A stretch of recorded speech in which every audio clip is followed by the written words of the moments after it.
Welcome to Not That Girl Anymore, part of the Liminal Network.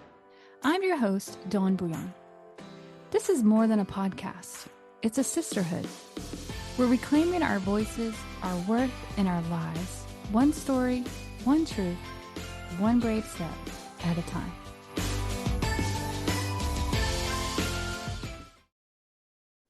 Hey friends, welcome back to Not That Girl Anymore. I'm your host, Dawn Bouillon, trauma therapist and coach, and the founder here of Embrace Your Brave. And this is a podcast where we talk about healing and truth and becoming who we were always meant to be. And today I'm joined by Dottie Griffin and Ashley Woodard, and we are just going to be having a conversation about perfectionism. So perfectionism, we're talking about that quiet, exhausting pressure to hold it all together, to be the good girl, the reliable one, the one who makes everyone else proud, even when it's breaking you inside. For so many of us, perfectionism helped us feel safe or accepted, but it also kept us small and exhausted.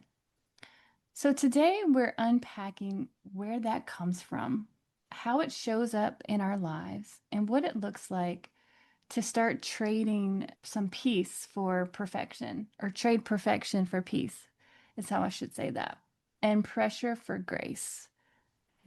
So, ladies, so glad to have you with me here today.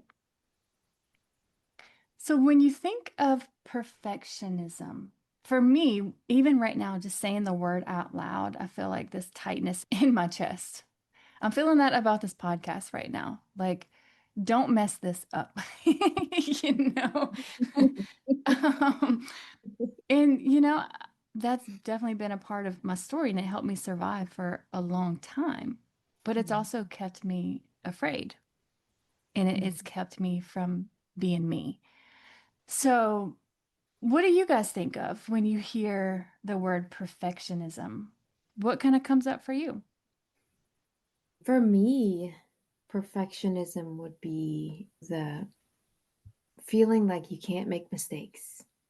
Mm, The feeling that just these unrealistic standards and just expecting yourself to kind of have it all together, figure everything out, not make mistakes along the way, and just kind of have this perfect looking thing all the time. You don't ever lose your temper. You don't ever mm, yell or get angry or respond in anger when mm, and mess up. And so yeah. that's what that means for me. And just being very critical of myself too. Mm, And when I do make a mistake or when I do say something, I'm like, oh my gosh, this is who I am. Like it's one moment where I messed up and mm, I was a human for a second. But sometimes when you have perfectionism, it can become a defining moment for you when it's not. That's not who you are. That's mm, not who you are even most of the time. It's like a one-time thing. mhm, So perfectionism can be a slippery slope of just shame and mm, spiraling and feeling like you're not good enough or feeling like no matter what you do, because you have this view of perfectionism. And if you don't mark that perfectionism, then, you're failing. mm, Mhm. mhm, Yes, I love Dawn that you said, how you were feeling perfectionism with this podcast. And one of the things I really love about this podcast is that we aren't trying to be perfect, mhm, so that's growth right there for all of us. Mhm. mhm, When I hear the word perfectionism, first thing that pops up to my mind is my childhood, because my childhood was based on perfection equals love. mm, Mhm. Yeah, so when I hear the word perfection, it really triggers me. mm, And perfectionism really became just my way of being. And it's how I learned how to be seen and heard and loved. And I believe perfection was the only way to belonging. wow. Growing up that way, I didn't allow myself any room for error because Mm, anything less than perfect just felt unacceptable. mm, And when I dig deep down into that wound, because I have a fear of being abandoned and rejected, really goes back to because somehow I wasn't perfect. Mhm. Mm-hmm. Somehow, somewhere I was flawed, and I'm the reason why this is happening, or conflict is happening, or I'm not agreeing with someone. It must be my fault. So I kind of internalized everything as being my fault. So perfectionism is a trigger word for me. Mm, Mhm. yeah. And I guess when I think about it, I think that was the expectation. That was kind of the only acceptable thing as a kid. But like I said earlier, it relates a little bit more to what I was learning in the church. There was this perfectionism that was expected to not be a human, like you said, Ashley, like always be on your A game, always be good, always, and that equals love. That equals God loving you. That equals you being a good person. Mhm. And you guys kind of mentioned where this started. Like, Dottie, you mentioned your family. It often is those core primary relationships where we learn that perfection is the expectation, or perfection is love. Mhm. Uh, Brene Brown, one of my favorite people, has a quote that says, "Perfectionism is not the same thing as striving to be your best.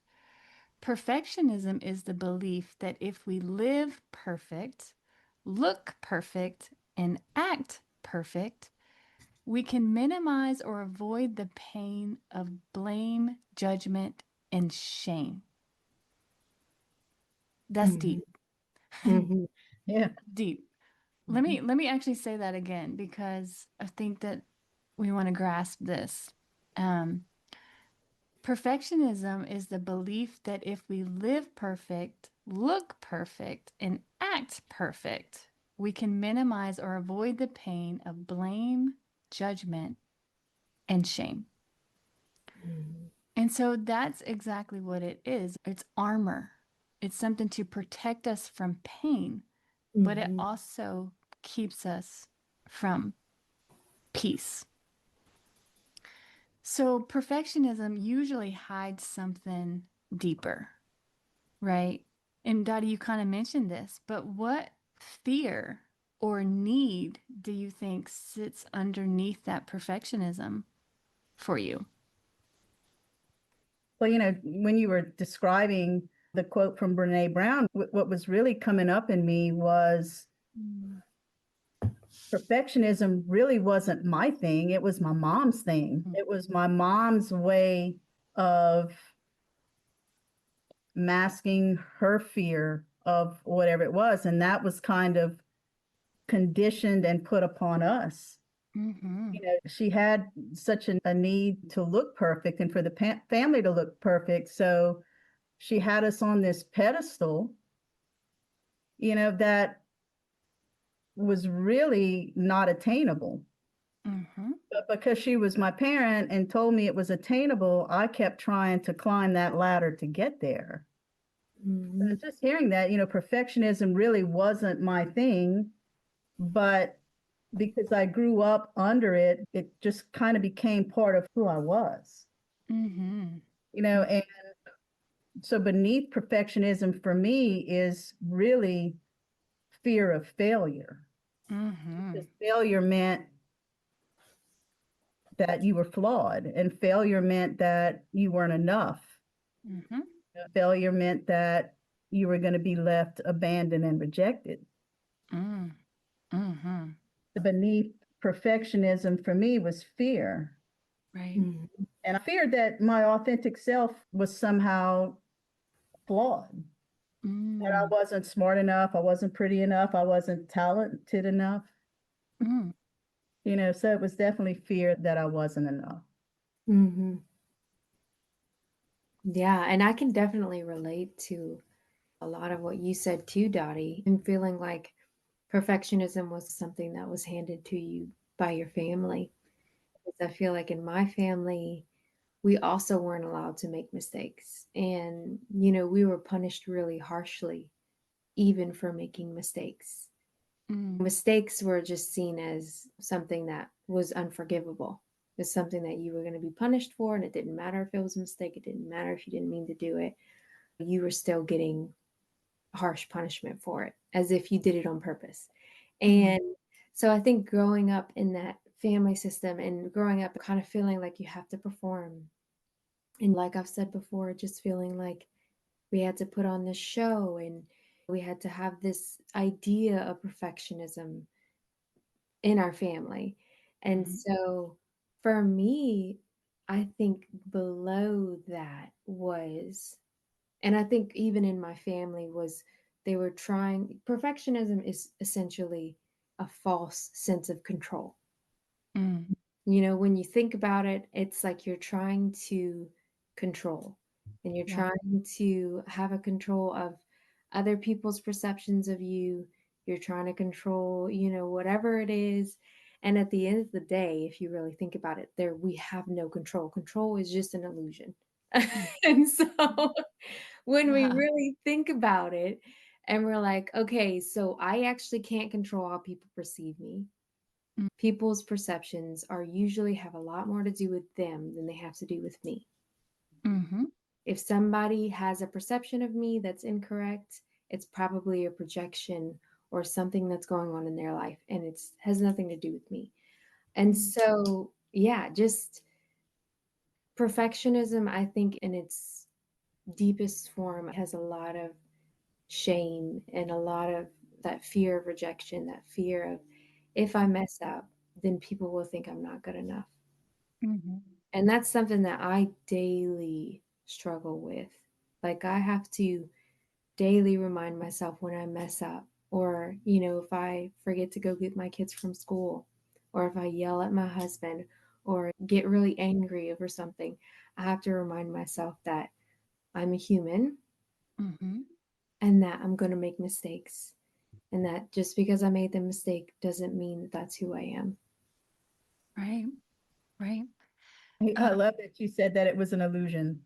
It's true. Perfection is such an illusion. It is not attainable. Mhm. Mm-hmm. Anybody who tries to attain perfection will never get there. Mm. Mm-hmm. So it's a mental construct that's embedded in our brains by whoever is needing to look a certain way. Mm-hmm. For us, it was our childhood, our parents, but it is definitely, it's not attainable. Mhm.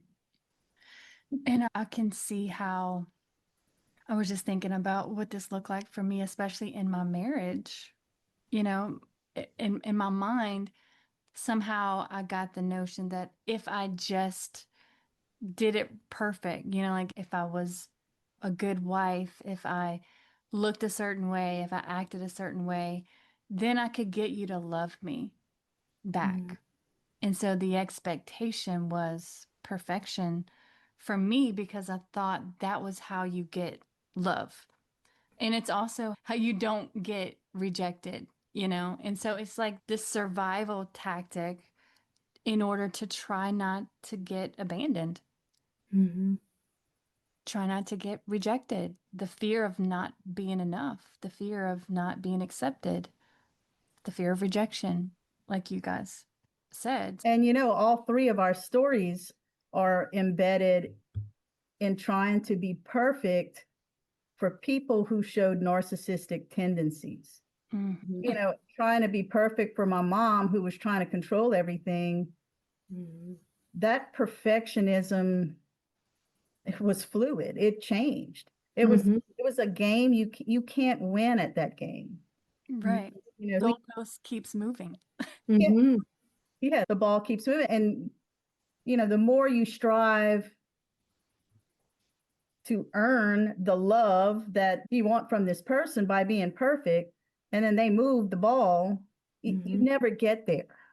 Hmm. And that becomes so frustrating. We start blaming ourselves, we start shaming ourselves. There's something wrong with us that we can't catch that carrot that's being dangled in front of us when we really don't realize it's just getting moved. Right, Mm, exactly. You know? exactly. And then when we finally figured that out, we're like, okay. But it takes us so long to get there. Mm, Mhm. A lot of work, a lot of, therapy and that kind of stuff to figure all of this out. Like, man, that carrot kept being moved. No wonder I couldn't be perfect. Mhm. yeah. And it also doesn't work to get love, right? Because what I found is I'm damned if I do, I'm damned if I don't. It's still not going to be enough, you Mm, know? And when you're dealing with people that haven't done their own work and mm, they're just taking more from you, or you're giving more of yourself into this bottomless pit that just keeps taking more and more, then we're losing more and more of ourself and we're never going to get anything back from that. So it is a lie, right? The whole mhm. thing is a lie, but it's one of those ways that we learned to survive Yeah. because it did keep us alive as well, right? Mhm. When you think Yeah. about our family systems that we came from, it did kind of work to help us survive, but it's not going to help us thrive. It's not going to help us actually live and be our authentic selves, right? Yes. When we are trying to hold everything together and get it right with our perfectionism, what's the impact on our body? Well, we're always questioning ourselves. You Mm-hmm. know, did we get it right? Mm-hmm. And if we didn't get it right, then we're going to sit and ruminate and think what I could have done better, what I should have done, what I shouldn't have done, what I should have said, what I shouldn't have said. And all of that angst and anxiety gets stored right in our body. Yep. And, it makes us tense up. It makes us always be on high alert, hyper vigilant in the world, just waiting for something to happen. And again, we never find ourselves in a state of relaxation where we can actually have an authentic thought Mm-hmm. Mm, because it's always this chaos running around in our mind trying to figure out what we did wrong.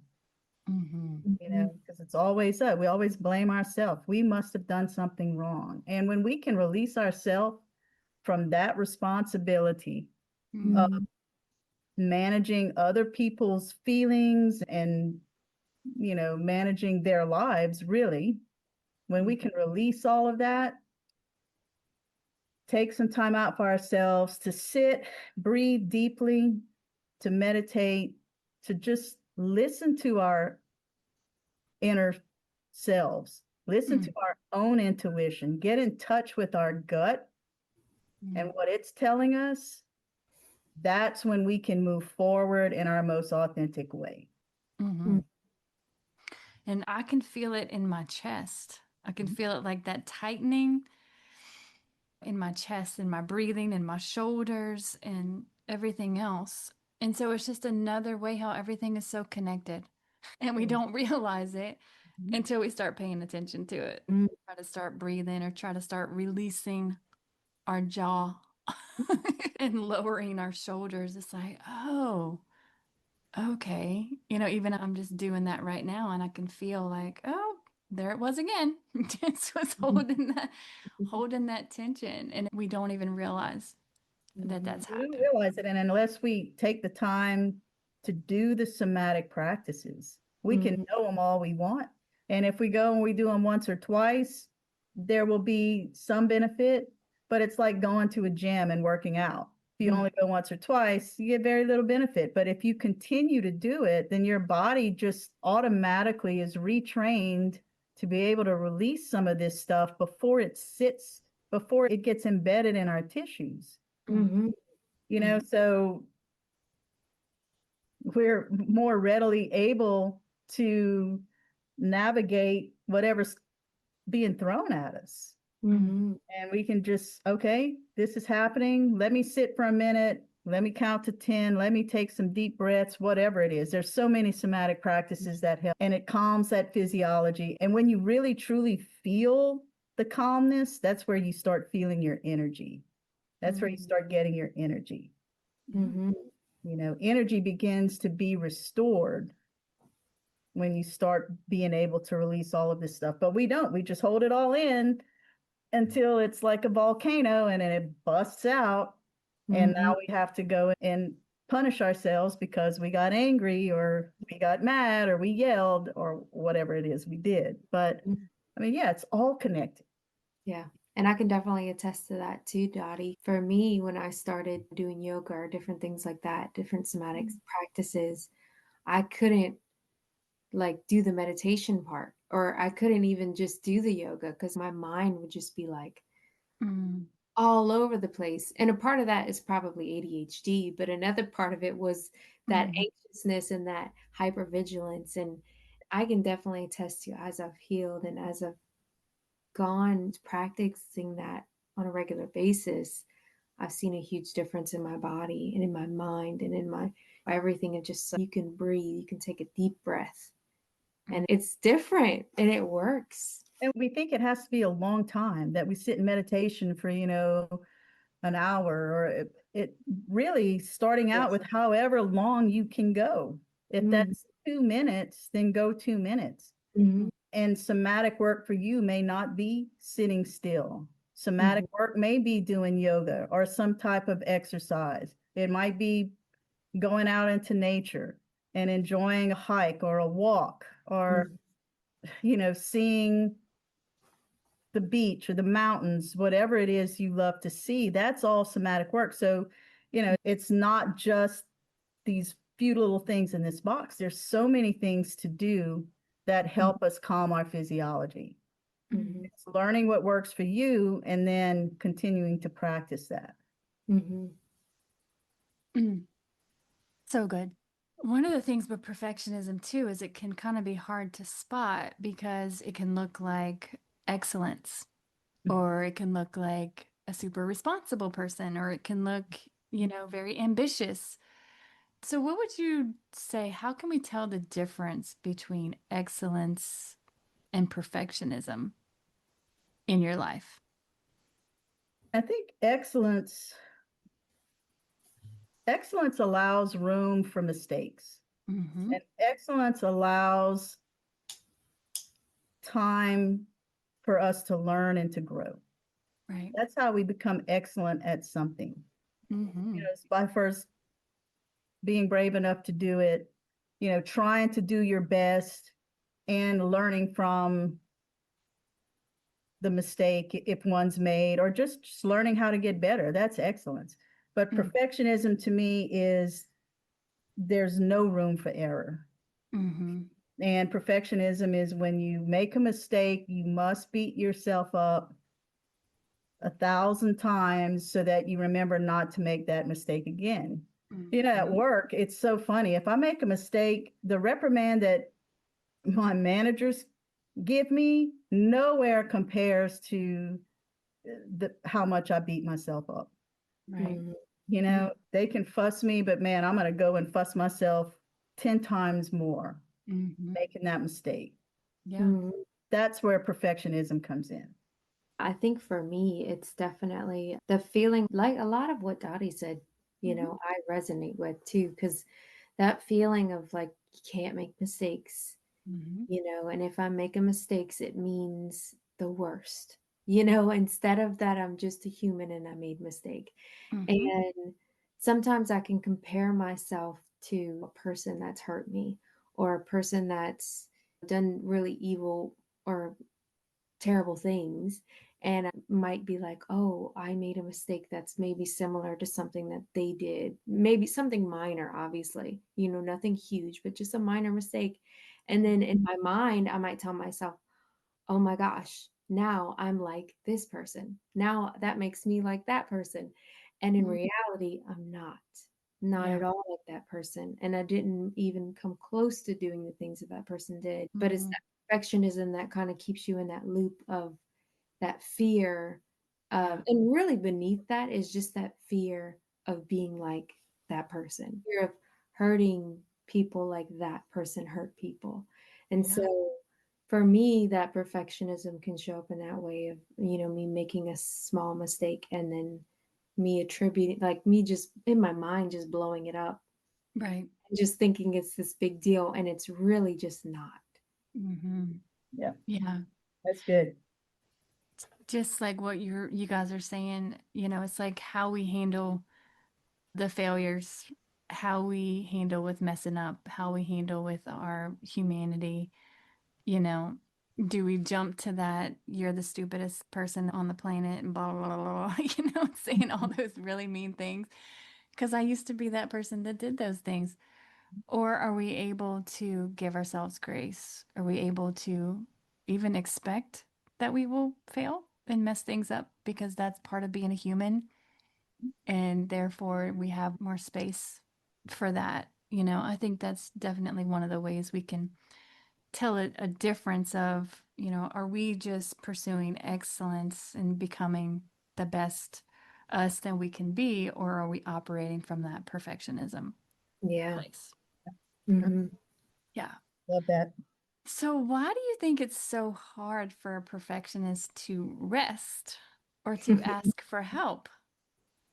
Because that's failure. Asking for a friend. Perfectionists struggle to ask for help because it feels like failure. Hmm. And we convince ourselves that if we're truly capable of doing something, then we should do it ourselves. And not only that, we start to begin to think, and that was the old Dot, because the new Dot doesn't think this way. Hmm. But as a perfectionist, I thought that if I asked somebody to do something, they weren't going to do it as well as I was going to do it. Hmm. I did it myself. Hmm. I heard something one time about, especially like in my marriage, Hmm. when I think about getting from point A to point B, I think of it in a straight line as quickly as we can. My husband, on the other hand, can think about getting from point A to point B by going all over the universe, and then he gets to point. But the fact is he gets there. My perfectionism was like, but babe, you're not getting there the best way. Hmm. You're like, but I'm getting there. Get there the way I want to get there. It's something I had to learn. It doesn't matter if we're getting to point B by going through Z to get there, Hmm.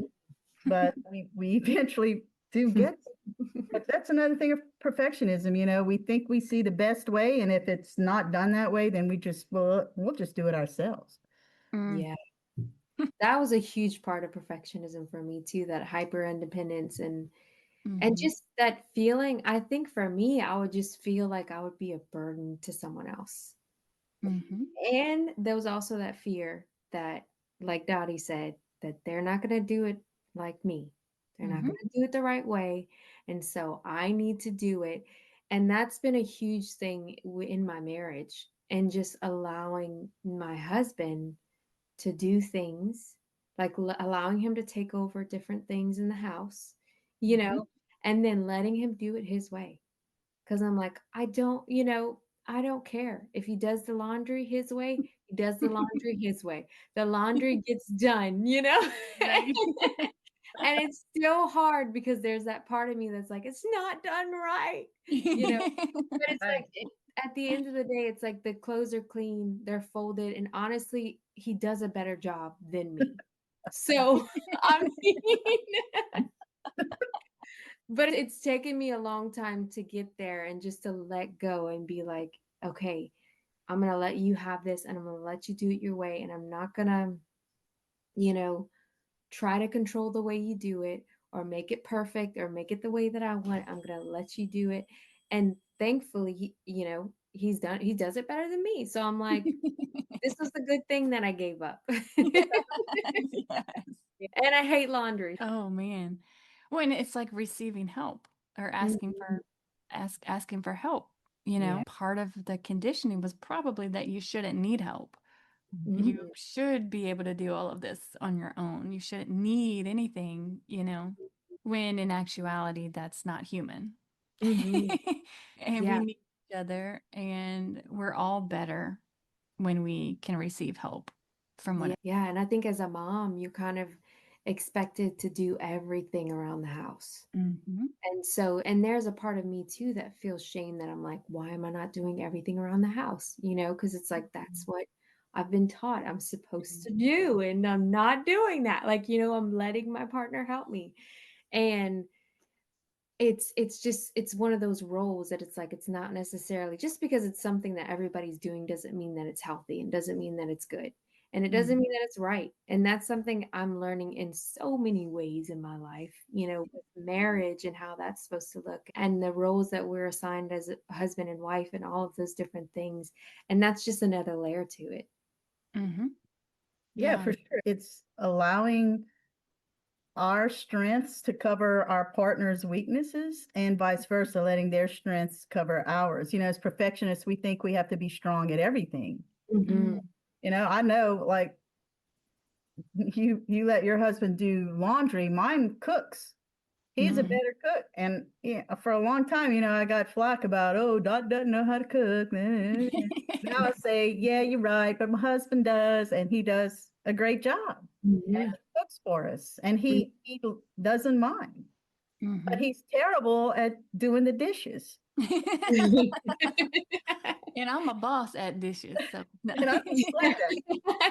You need to come to my house. So, I mean, that's how that works, even in friendships, it's Mhm. learning how to collaborate and learning how to let other people, safe people, Mhm. of course, cover your weaknesses so you're able to ask for help because you know that they're going to cover you and not, make fun of you for not being able to cook all that good.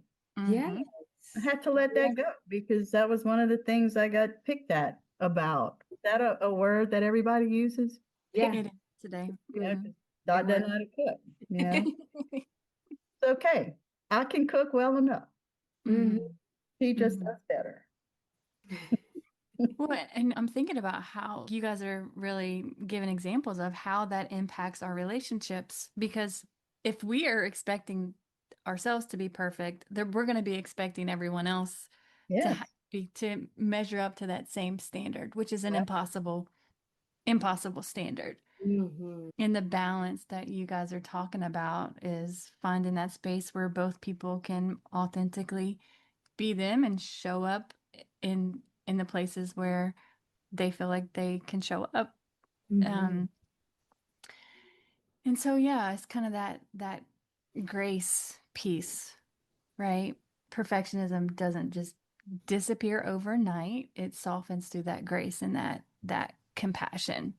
Mhm. And we've kind of already talked about this a little bit, but what is it that has helped you of letting go of that perfectionism, just personally and in relationships or even in your faith or your body or whatever that might be?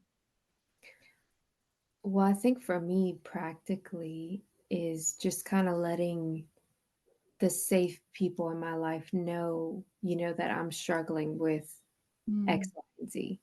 This is mhm, my fear. This is my feeling. This is like, help me. And then they can reassure me, and then they can we can talk about it or we can figure out a solution.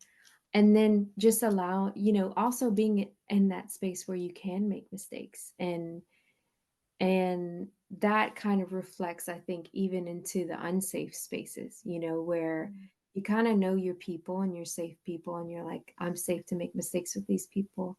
I'm safe mm, to be honest with these people. mhm, And then you go out into the world where you don't have those safe people, but mhm, you kind of know you have that backbone. I think back to, I don't care what anybody thinks except for those important people.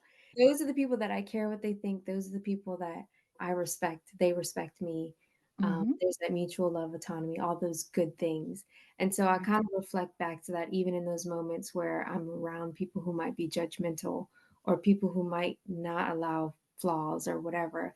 And I can just be like, that's okay. You know, mhm, like I don't have to take on other people's or what I think other people's feelings, emotions, or, thoughts might be or perception. And I could just kind of let go. Like, I mm, think ultimately it's letting go of people's perceptions, what I think they are, letting mhm, people think whatever they want, yeah, and knowing that that doesn't define me. That's not who I am, right, and allowing myself to just be human. Right. make mistakes, to figure it out, to heal, to heal. Because Hmm. healing is not a one-time thing. I Right. think I've thought for a long time that it was like one-time thing, you know. Like I've heard Dottie say, she's like, I was gonna go to 3 therapy sessions and I'm gonna be Yeah. done. Right. And that was my mindset too, because I thought like, I would go to a church service, and I'd go up for prayer and I'd cry, and and I did have those moments in church services, and I did freedom retreats, and I did all these things, and I Hmm. was like, okay, why am I still not perfect?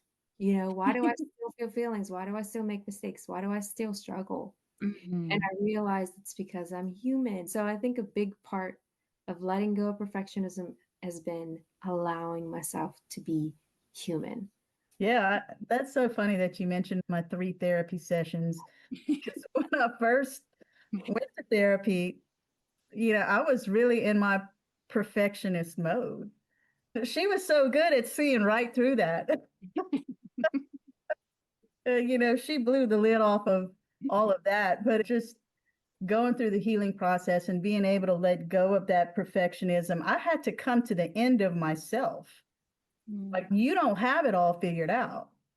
Yeah. Because if you did, you wouldn't be in this pit of emotional despair that you're in. Hmm. So those things weren't adding up. Hmm. If I was being so perfect, then why is my life so chaotic and miserable? Hmm.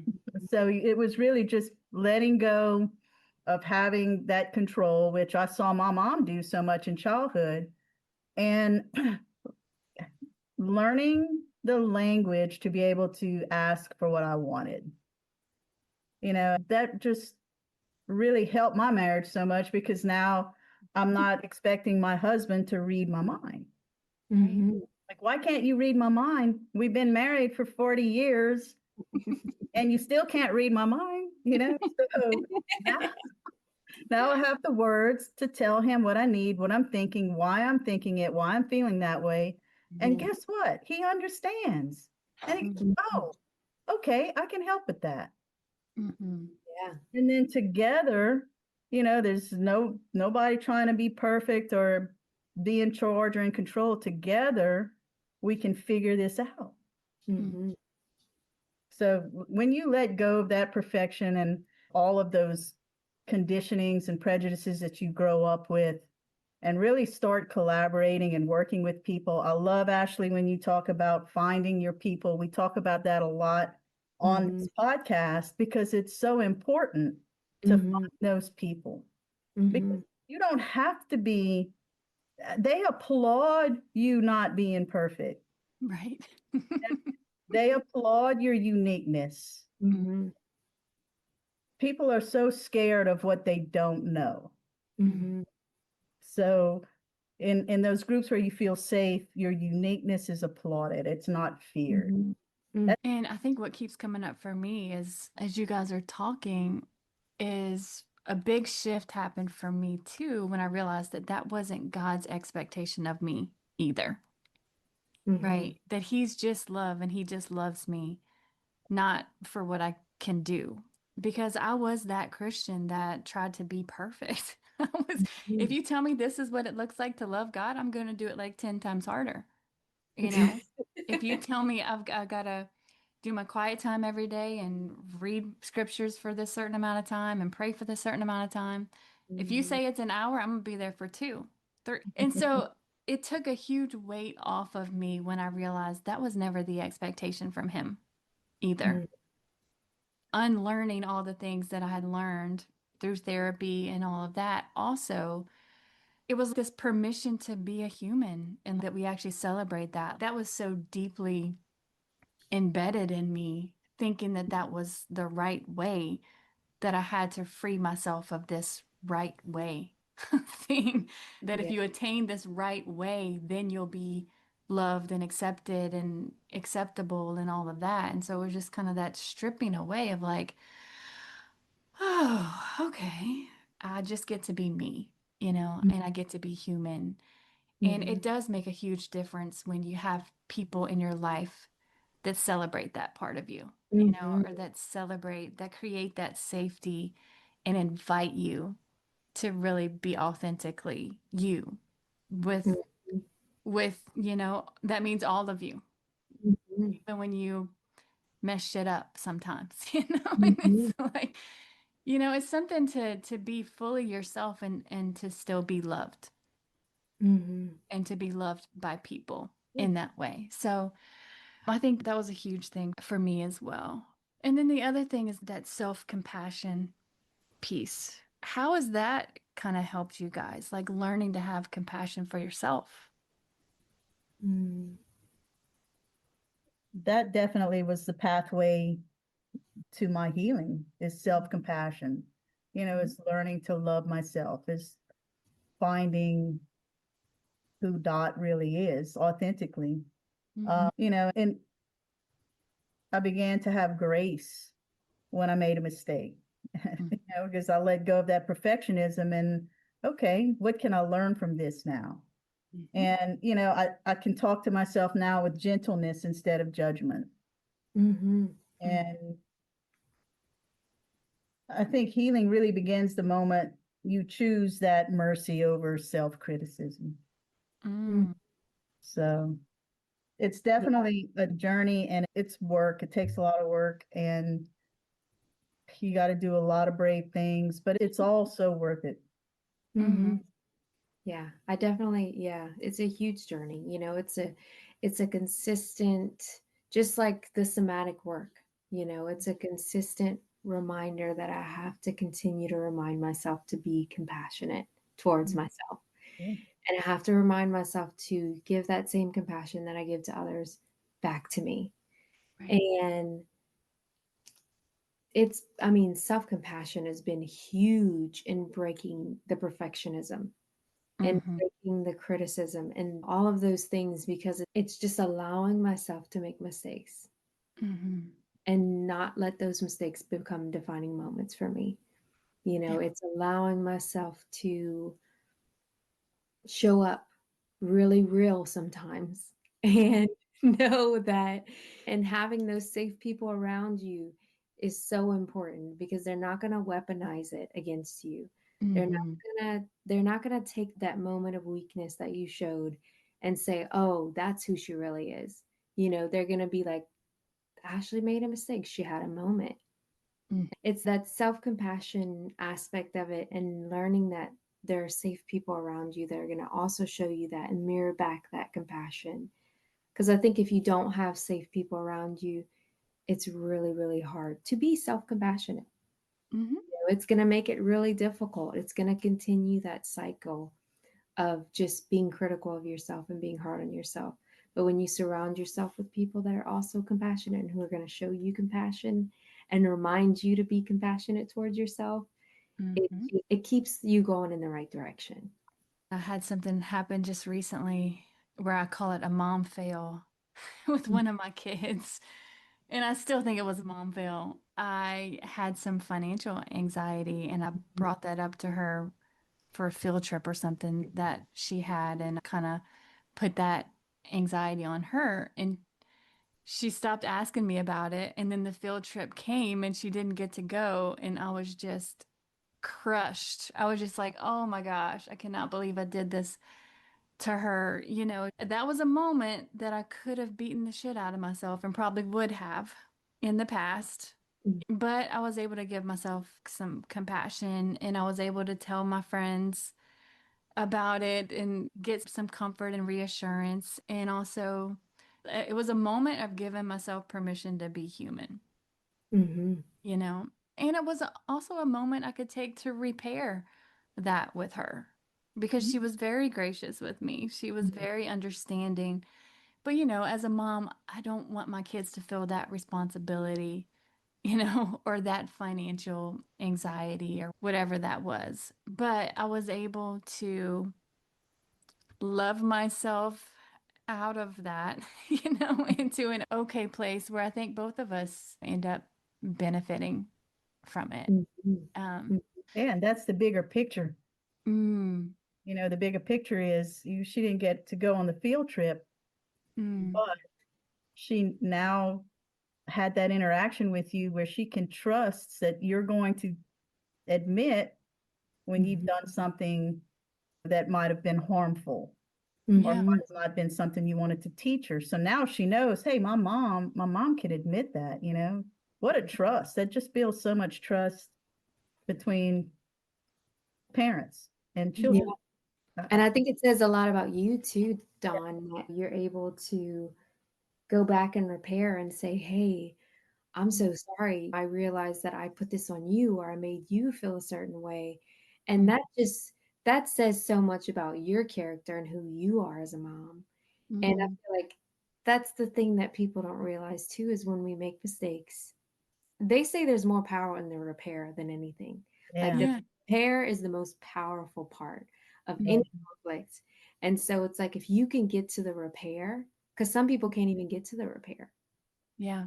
So it's like if you can even get to the repair, that's just so powerful. And that can be so healing and so redemptive. Mm, Love that. Hmm. yeah. Yeah. That well, I was just thinking you guys are making me think like if I was in a perfectionistic mode, how different that conversation would have Mhm. gone, Hmm. Exactly. or Mhm. how much I would have probably gone into a shame place, Hmm. not been able to offer that comfort and not make it about me in that moment, but more be able to care for her. Yeah. Wow. Love it. That's powerful. It is very powerful. Very powerful. I'm grateful for the growth, you know. It's half the battle. Yeah, and if that helps my kids learn that it's okay to make mistakes, or it helps them learn that I'm going to be honest when I do, and that makes them feel more safe with me, then Mm. obviously that's what I want, you know? Yeah. Mhm. Yeah, because that makes me think about, perfectionism. A big part of it is, not being able to admit mistakes as well. Mm-hmm. And so it's like if you're in perfectionism mode, you're not going to admit you're wrong because Mm, you can't, yeah. because it shatters the illusion of perfectionism and control. And Mm-hmm. that's something that's been really important to me with my kids too, is being able to apologize. Yeah. And I've seen other people's faces when I apologize to my kids who aren't used to that, and they'll kind of be like, "You're apologizing to your kids?" Yeah. But it's so important when you make a mistake to apologize Mm-hmm. to your kids, because that Yeah. it can, like Dottie said, it can create this hope for them that they can make mistakes and that repair is possible and that it's okay for us to make mistakes. Mm-hmm.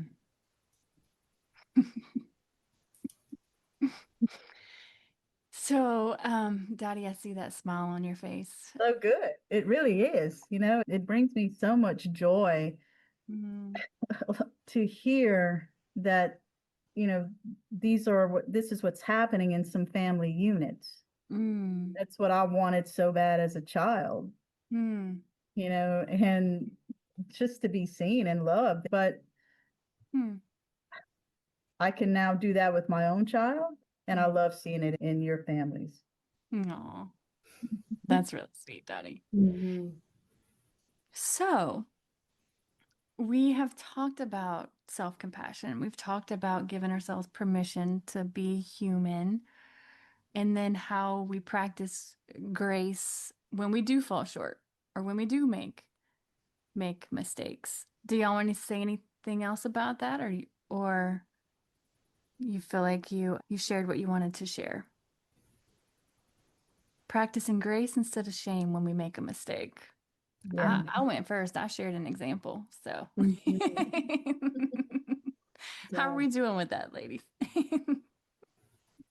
I mentioned it in the prior podcast about my daughter and Mm, realizing the mistakes I made with her growing up and just mhm, being able to have that conversation with her and to just apologize to her for not allowing her to be her authentic self because I was trying to create this perfect family. And when I mm, learned none of that was possible, and I saw her for the beautiful, beautiful person that she is, Mm. mm, that opened my eyes. And so I too was able to have that moment with her. It's a moment I'll never get with my own mom. I don't know that it would have ever been possible with her mental illness, but I broke that cycle and had that conversation with my daughter. That's And right. hopefully, if she ever has any kids, then she'll parent more like you ladies are parenting. When you share that too, Dottie, it's kind of like you're also giving that to yourself, you Yeah. know, at the same time. I mean, there's so many ways when we are parenting our kids the way that we wish we were parented, that we're also doing that for our little girl, little Dottie too, Mhm. Love that. which is really sweet. Yeah. Yeah. We're all about redemption over here. We're all about Mhm. the reframing and the reclaiming. Uh, Correct. Mhm. and not just for the people in our life, but also for ourselves. Yeah, and I definitely think for me too, I haven't always been the parent I am now. And there was a lot of things that, when I was a young parent too, I just didn't know a lot Mhm. of things. And I think there were a lot of things that I carried on into my kids that have changed drastically over the years. Because when we first started having kids, I don't know that we ever apologized. I don't know that we ever admitted that we made mistakes, and we just be like, you just need to listen and respect us. And, Yeah. like just kind of like the old school 90s parenting. Yes. And so there's a part of me too that feels that regret for the parent that I was, or for the mistakes that I've made in the past. And it's Mm-hmm. even more so that I have to extend that compassion back to, that earlier me in parenting, and that earlier me who was a perfectionist and just trying her best and trying to, appease and trying to cared so much what people thought. And it Mm-hmm. makes me nauseous how much I cared what people thought. Like, thinking about it now, I'm like, oh, I hate Oh, it, but I have to look back to that part of me too and still show compassion to her because she was just surviving and Right. she was doing the best she could. And she made a lot of mistakes and she did a lot of things that make me nauseous thinking about it now. But I'm like, she was just doing the best she could. And all of those versions of me took me to who I am now. And I Right. couldn't be who I am today without all of those versions of me and all of those mistakes that I made. It's just another piece of that perfectionism and that self compassion of looking back on all those versions of me and being like, she was still good and she was still doing the best and she was still working, trying, and just doing the best she could. Mm-hmm. yeah. I can so relate to that. I have had to apologize to my children for the way I parented early Mm, on, which in my mind was probably more thinking that I was being perfect, like thinking I was following the Christian parenting book in the mhm, best way possible, which unfortunately I was. But that wasn't necessarily good for my kids. At the mhm, time, I thought I was doing the right thing, but now looking back, that was more harmful than helpful. But to be compassionate to myself is that's what I knew. That's what I was taught was good. So I have mhm. definitely apologized to my children, especially my older ones that grew up with me, not letting them apparently watch Finding Nemo or something. Like, I don't even know why now. I'm like, but that's just the person that I was. And my kids are very Mhm, grateful that I'm not that girl anymore. mhm, Um, mhm. Well, that's a dangerous little fish. but what's interesting is there's some ways I've swung to the opposite end of the pendulum, and I'm like, I hope you guys are better parents than me one day. Okay. But yeah, it's all grace. Mhm, So, ladies, if we have someone listening to us today and listening to this conversation that is still afraid to stop pursuing that perfectionism or mhm, afraid to drop that ball and not be perfect anymore because they're afraid if they do, everything's going to fall apart. mhm. Do you have any words to offer to those maybe listening in that space? Mhm. I would say let it all fall apart. Yeah. See where it goes. Let people pick up the pieces. You don't have to pick up all the pieces.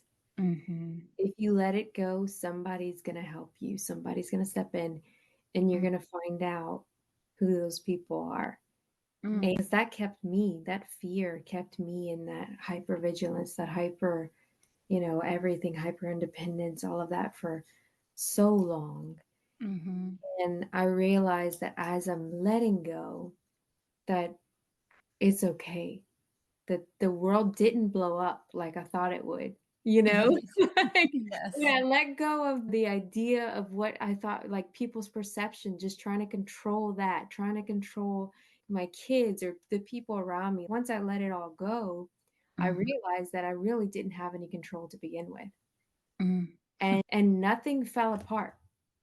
You Mm-hmm. know, the world kept turning and it kept Mm-hmm. doing its thing, and I'm okay. I'm okay on the other Yeah. side. Better than ever because now I'm not carrying the weight of the Yeah. world on my shoulders and I'm more relaxed. I'm more just letting people do their thing Mm-hmm. and doing my thing. Yeah. And it's beautiful. It's freeing. Mm-hmm. I love that. And, I'll go back to kind of what we said before is that perfectionism is an illusion. So Mm-hmm. Mhm. if you're afraid of letting go of perfection, then, it's really just an illusion. It's not reality. And Mhm. like Ashley, I say let it go and take a chance on yourself, on loving yourself just the way you are.